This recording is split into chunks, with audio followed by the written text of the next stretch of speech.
때때뷰.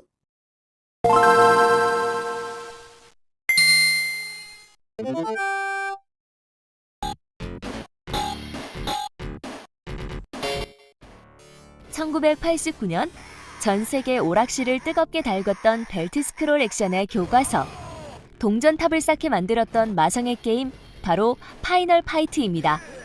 매력적인 3명의 캐릭터, 큼직한 스프라이트, 그리고 찰진 타격감까지 오락실의 제왕이었죠. 당시 이 엄청난 게임을 집에서도 하고 싶다는 게이머들의 열망은 대단했습니다. 그리고 1990년 슈퍼 패미컴으로 이식작이 발매되며 무려 148만 장이라는 엄청난 판매량을 기록했죠. 하지만 게이머들은 기쁨과 동시에 피눈물을 흘려야 했습니다. 기기 용량의 한계 때문에 스피드스타 가이가 통째로 삭제되었고 4스테이지 공장과 보스 롤렌토도 날아갔으며 결정적으로 친구와 함께하는 2인 플레이마저 불가능한 완벽한 반쪽짜리 이식이었기 때문입니다. 나중에 가이를 넣고 코드를 뺀 팩을 또 판에 만행까지 겹치며 팬들의 가슴 한구석에는 채워지지 않는 갈증이 남았습니다.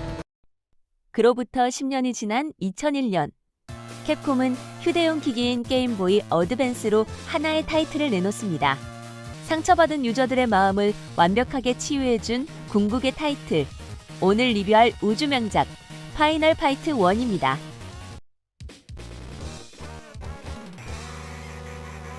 파이널 파이트 1이 우주명작으로 불리는 첫 번째 이유, 바로 진정한 완전판이라는 점입니다. 재미있는 사실은 이 게임이 아케이드 원작을 바닥부터 새로 이식한 게 아니라는 겁니다.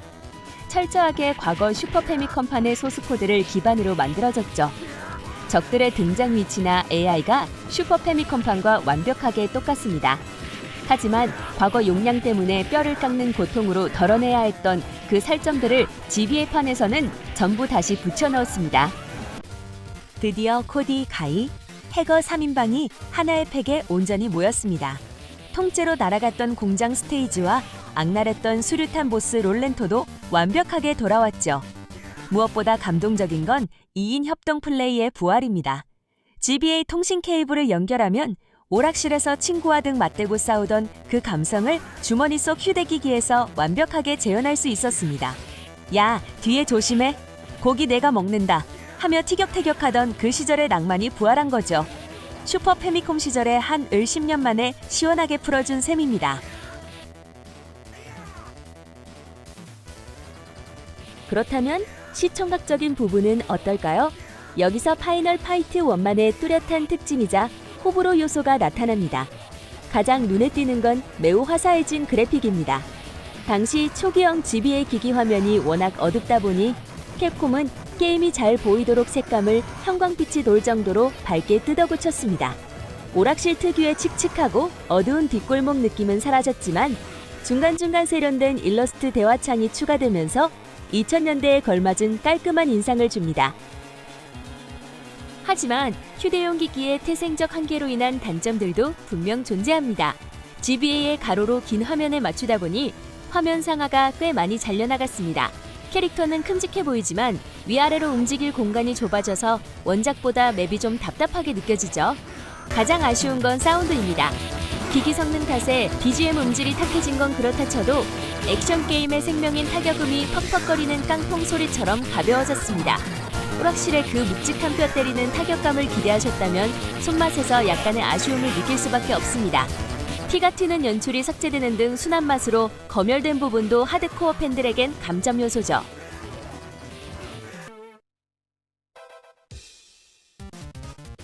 그래픽과 사운드에 약간의 단점이 있음에도 불구하고 제가 이 게임을 감히 우주 명작이라 부르는 진짜 이유가 지금부터 등장합니다. 바로 다회차 플레이를 강제하는 미친 클리어 특전입니다. 적을 50명, 500명 누적으로 격파할 때마다 숨겨진 캐릭터가 해금되는데 무려 스트리트 파이터 제로 버전의 코디와 가이를 플레이할 수 있습니다. 단순히 도트만 스파지로 스타일로 바뀐 게 아닙니다. 완전히 다른 게임이 돼버립니다. 스파 시절의 화려한 체인 콤보를 그대로 구사하죠. 과거 오락실에서 내 동전을 털어갔던 얄미운 적들, 이 사기급 특전 캐릭터들 앞에서는 그저 추풍낙엽입니다. 밸런스 붕괴 아니냐고요? 맞습니다. 하지만 이미 엔딩을 본 유저들에게 제공하는 이 압도적인 양악의 쾌감은 고전 게임에 완전히 새로운 템포를 부여한 신의 한 수였습니다. 여기에 누적 2000킬을 달성하면 버튼만 누르고 있어도 최고 속도로 주먹이 나가는 연사 모드까지 열립니다. 손가락 아프게 연타할 필요 없이 적들을 갈아버리는 맛.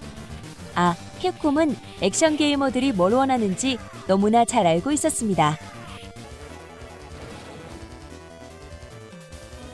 파이널 파이트 1. 단순히 옛날 게임을 휴대용 기기로 옮겨놓은 것에 그쳤다면 그저 그런 이식작에 머물렀을지도 모릅니다. 하지만 이 게임은 슈퍼 패미콤 시절에 잘려나간 상처를 완벽히 꿰매어 올드 팬들의 향수를 자극했고, 그 위에 스파제로 캐릭터라는 폭발적인 액션 특정까지 얹어내며 완벽한 다회차 액션 게임으로 다시 태어났습니다. 10년 묵은 체증을 뚫어버린 주머니 속의 궁극의 마스터피스.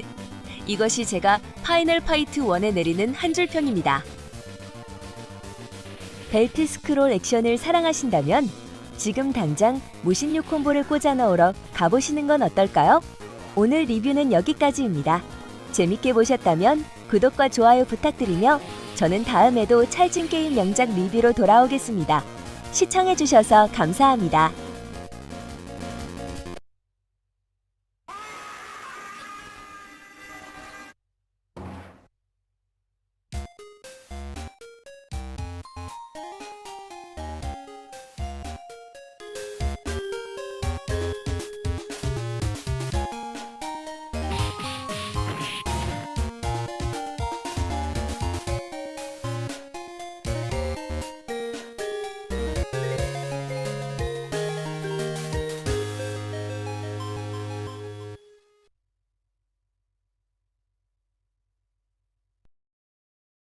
(80년대와 90년대) 동네 오락실을 주름잡았던 장르를 꼽으라면 단연 벨트 스크롤 액션일 겁니다.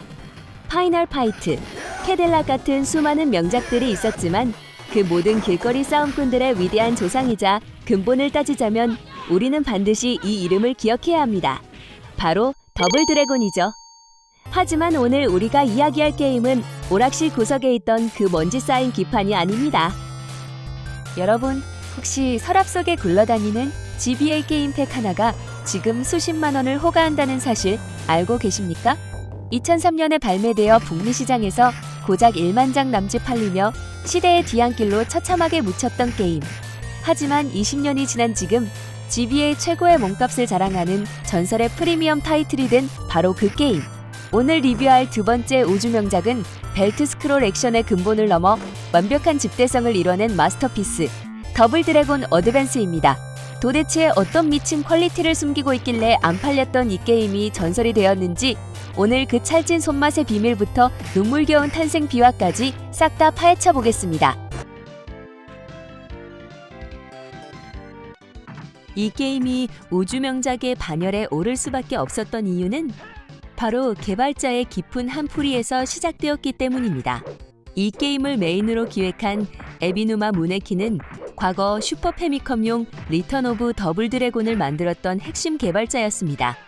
당시 유통사의 압박과 턱없이 부족한 개발 기간이라는 어른들의 사정 때문에 그는 자신이 구상했던 기획의 절반도 채 넣지 못하고 게임을 미완성 상태로 출시해야만 했죠. 그는 이후 인터뷰에서 내 손으로 시리즈의 명성에 먹칠을 했다며 두고두고 그 일을 뼈저리게 후회했습니다. 엎친 데 덮친 격으로 원작 개발사인 테크노스 저핀마저 도산하며 뿔뿔이 흩어지게 됩니다. 하지만 시리즈를 향한 애정 하나로 원년 멤버들이 밀리언이라는 이름의 새 회사를 세워 뭉쳤을 때 에비누마는 칼을 갈았습니다.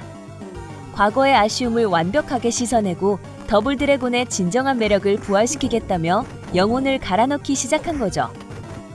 하지만 현실은 잔인했습니다.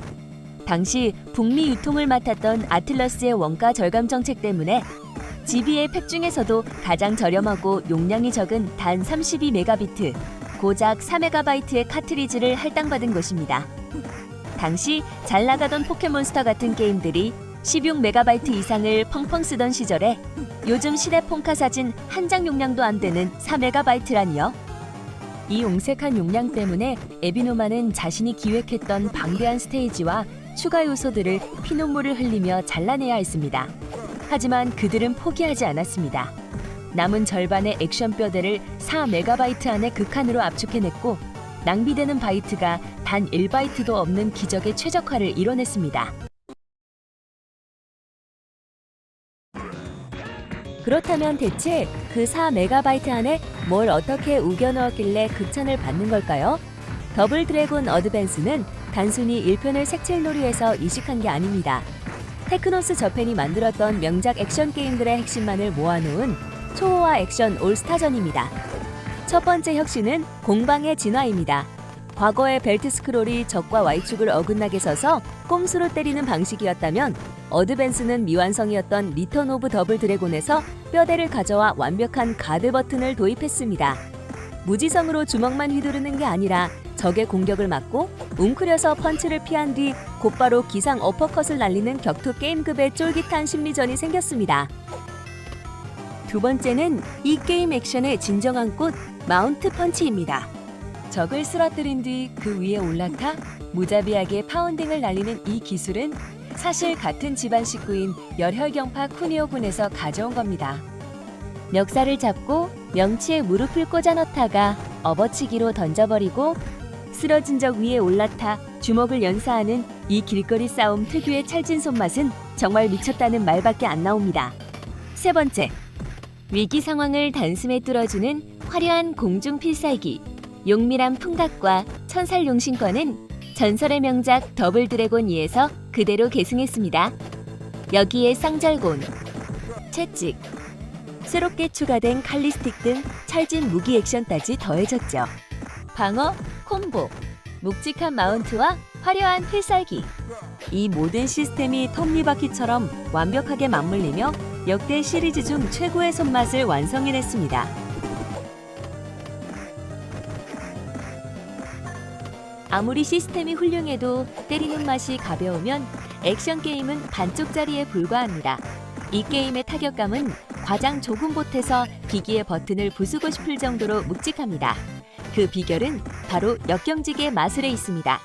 주먹이나 쌍절곤이 적에게 꽂히는 찰나의 순간, 화면의 프레임이 아주 미세하게 정지합니다. 이 찰나의 멈춤이 우리 뇌에 지금 엄청나게 무겁고 강한 걸 제대로 쳤구나라는 강렬한 시각적 피드백을 전달하죠. 여기에 턱이 돌아가고 허리가 반으로 꺾이는 적들의 부드러운 피격토트 애니메이션이 더해지면서 타격감의 정점을 찍습니다. 그래픽과 사운드 연출도 기기 한계를 아득히 뛰어넘었습니다. 배경이 겹겹이 다르게 움직이는 다중 스크롤 기법을 아낌없이 사용하여 2D 게임임에도 놀라운 입체감을 선사합니다. 사운드 역시 놀랐습니다. 원작 특유의 비장했던 메인 테마곡은 GBA의 음원집에 맞춰 피를 끓게 만드는 신나는 록 사운드로 완벽하게 리마스터되었습니다. 둔탁한 타격음과 거친 음질의 기합 소리는 90년대 오락실의 그 빈티지한 감성을 제대로 자극합니다. 4MB라는 용량 제한 속에서 데이터는 쳐냈을지언정 장인의 혼만큼은 절대 깎아내지 않았던 겁니다.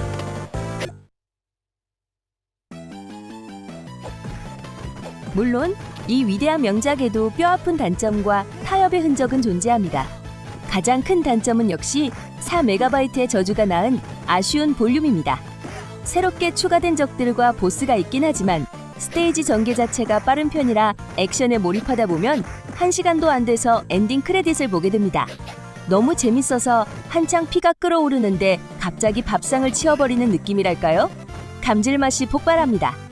또한 벨트 스크롤 장르의 진짜 재미는 친구와 나란히 앉아 즐기는 2인 협동 플레이에 있죠.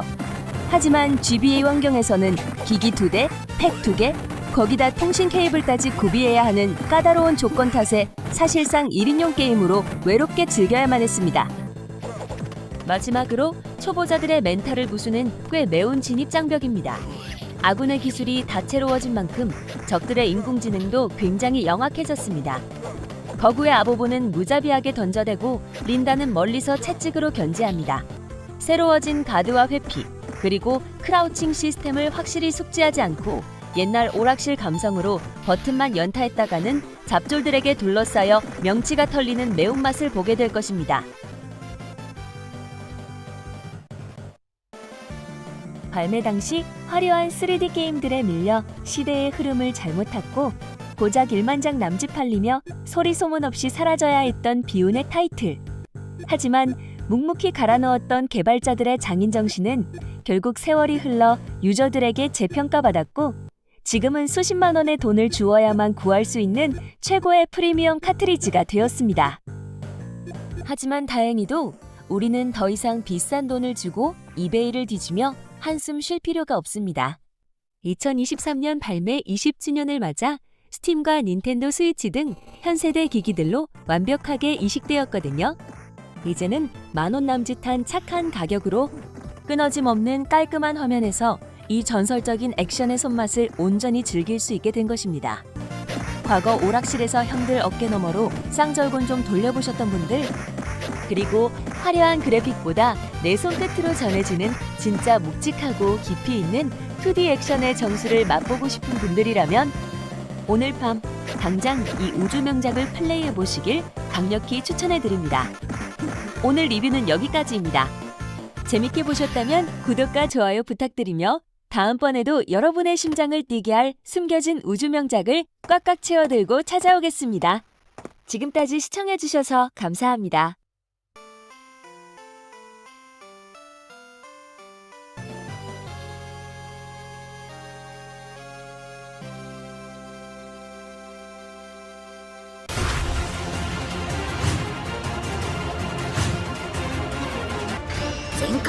여러분, 드래곤볼 게임하면 보통 뭐가 떠오르시나요? 화면 밖으로 뚫고 나갈 듯한 초사이어인 금발머리들이 빔을 쏘고 행성을 부수는 드래곤볼 Z 시리즈가 가장 먼저 생각나실 겁니다. 무공투극이나 스파킹 시리즈처럼 말이죠. 하지만 오늘 우리가 함께 맛볼 이 우주 명작은 다릅니다. 초사이어인도 없고 우주 스케일의 전투도 없습니다. 오직 순수한 모험과 무술이 전부였던 그 시절. 2004년에 출시되어 GBA 액션 게임의 판도를 완전히 뒤집어 놓았던 전설의 타이틀 드래곤볼 어드밴스 어드벤처입니다. 이 게임 우리나라에서는 2005년 6월에 무려 완전 한글화로 정식 발매가 됐었죠. 당시에 GBA 끝물, 그러니까 닌텐도 DS로 세대가 넘어가던 과도기라서 팩 재고가 시장에 엄청나게 풀렸습니다. 일명 덤핑이 터지면서 용산이나 마트 매대에서 단돈 5,000원, 만원에 굴러다니던 굴욕의 흑역사가 있었어요. 그런데 지금은 어떨까요? 이 완벽한 한글화와 미친 게임성이 뒤늦게 재평가받으면서 지금은 상태 좋은 곽팩 기준으로 15만원에서 20만원을 우습게 호가하는 초고가 레어템이 되어버렸습니다. 대체 팩 안에 무슨 마법을 부려놨길래 이렇게 가격이 역주행해버린 걸까요? 지금부터 저와 함께 샅샅이 파헤쳐 보시죠.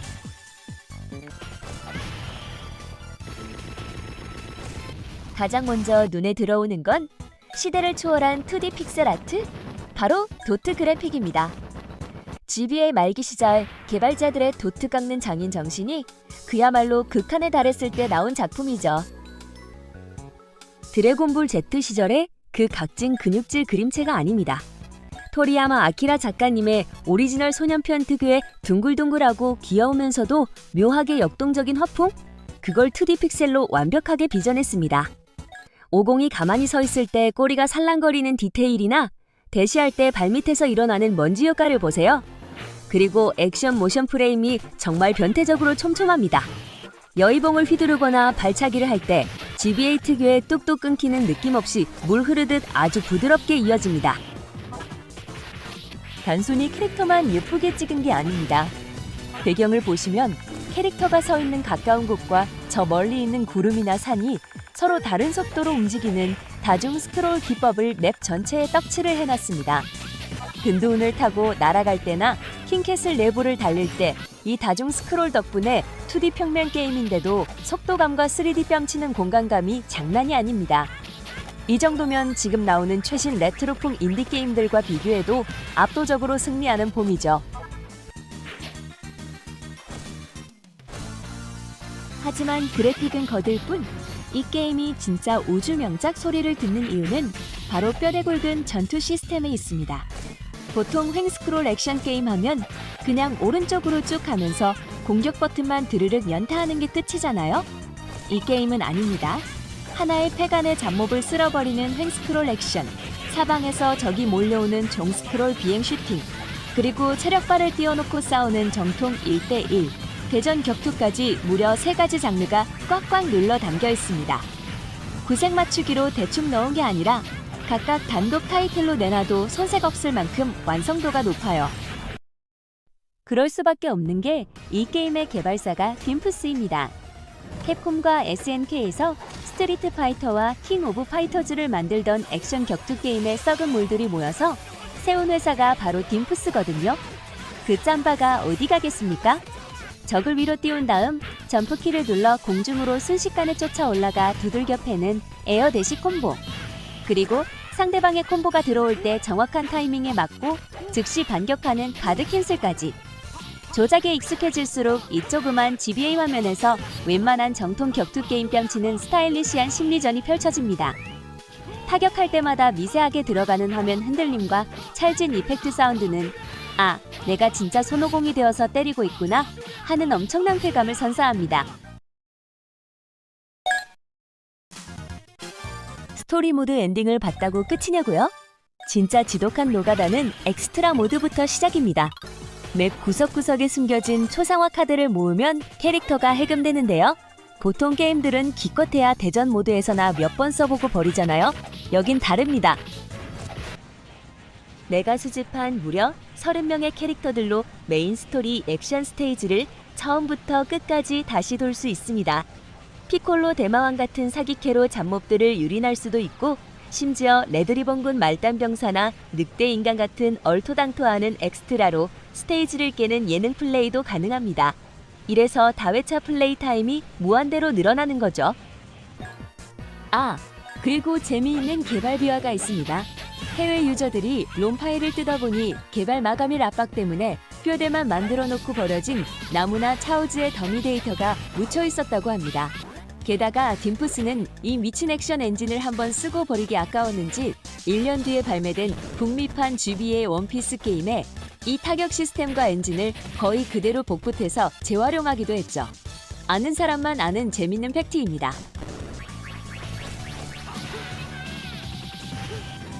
물론 이 게임 찬양만 하기엔 뼈아픈 단점들도 분명 존재합니다. 가장 치명적인 건 역시 스토리 분량입니다. 한창 피 끓어오르는 피콜로 대마왕전에서 대마왕의 배를 뚫고 나오자마자 텍스트 스크롤이 올라가면서 게임이 뚝 끊겨버립니다. 오리지널 드래곤볼의 진정한 하이라이트인 청년 50, 마주니어 편이 카트리지 용량 문제로 통째로 날아간 건 20년이 지난 지금 생각해도 너무나 아쉽습니다. 게다가 보스전 난이도가 꽤 맵습니다. 일반 스테이지는 시원시원하게 밀다가 스토리 후반부 타오파이파이나 피콜로를 만나면 난이도가 수직 상승합니다. 앞서 말씀드린 가드 캔슬을 할 줄 모르면 무자비한 도돈파의 명치가 뚫리고 닌텐도를 던지게 될 수도 있어요. 1대1 대전 모드 역시 피콜로 대마왕이나 제키춘 같은 강캐들이 스탯을 다 씹어먹는 구조라 밸런스 붕괴가 심한 편입니다. 하지만 여러분, 이런 아쉬운 점들을 모두 합쳐도 이 게임의 액션과 조작감이라는 숭고한 본질을 깎아내릴 순 없습니다. 2004년에 그것도 스마트폰보다 작은 휴대용 기기에 이 정도의 속도감과 액션의 깊이를 구겨넣었다는 것 자체가 축복이자 기적입니다. 서랍 속에 먼지 쌓인 GBA가 잠들어 있다면 혹은 에뮬레이터로라도 레트로 액션의 진정한 손맛을 다시금 느껴보고 싶다면 주저하지 말고 드래곤볼 어드밴스 어드벤처의 전원을 켜보시길 강력히 권해드립니다. 절대 후회하지 않으실 겁니다. 오늘 영상이 즐거우셨다면 구독과 좋아요, 알림 설정까지 꼭 부탁드리며 저는 다음에도 가슴 뛰는 게임 리뷰로 돌아오겠습니다. 시청해주셔서 감사합니다.